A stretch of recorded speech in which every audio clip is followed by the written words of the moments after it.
Here he is, the Shaman. I've been working on this guy on and off for the last 6 months. And today he's going to go be put in our garden. A lot of people have been watching some progress videos. I first worked on a low poly design. This was my first attempt at doing it, and I made a wrong measurement. And this ends up being quite large, and I couldn't use that. So I made a little smaller version. The original one was made 14 gauge, which is ridiculously heavy. This is 18 gauge, it's a lot thinner and a lot lighter, but still very stiff. And the experience I got on that first one back there, I used on this one. He went together really well. These are just drops that we had. Drops are antlers that fell off. And I have a significant modeling challenge over here to get a low poly model to match up with a flat surface in a curved manner, such that we'd have a good seam here. And we did a 3D scan of the Shaman, and I used a variety of tools, Fusion and Blender, and created these. I cut all this with a plasma cutter, Langmuir Systems Crossfire Pro. And his arms are just made out of square tubing, and his hands are actually modeled after mine. So he's going to go sit in our garden, and my wife has been pestering me to get him finished. And she's been collecting various materials to get him adorned in the way that he needs to be.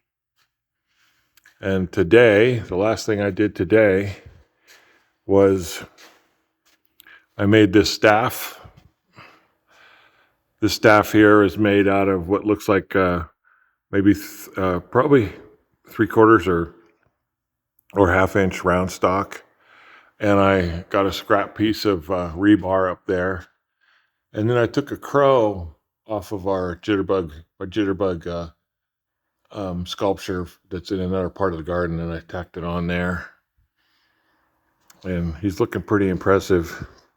And since we had the plasma cutter already got water in there, my wife wanted me to make a spiral, which is also from the jitterbug sculpture. So this is just held on with magnets. So my part is done today, and it's going to be a great day. He's going to be pretty easy to move because his arms come off.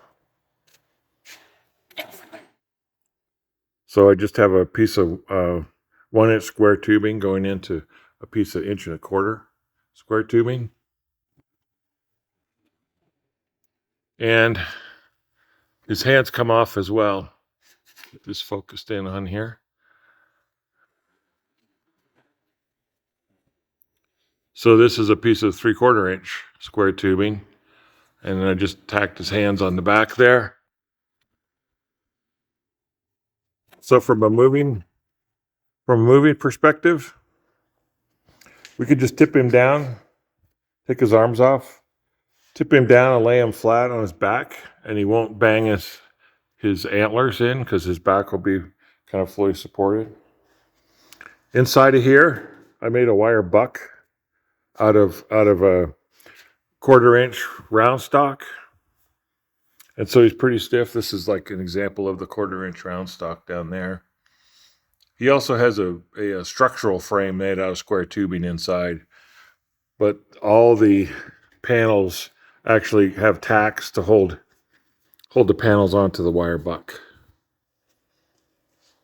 So it's a happy day here in the shop because we're finally going to get the Shaman out of here and put him in our garden. So I guess the next few videos we're going to show is how we're going to install him, and then you're going to get to see him fully adorned. Okay, well, thanks for watching.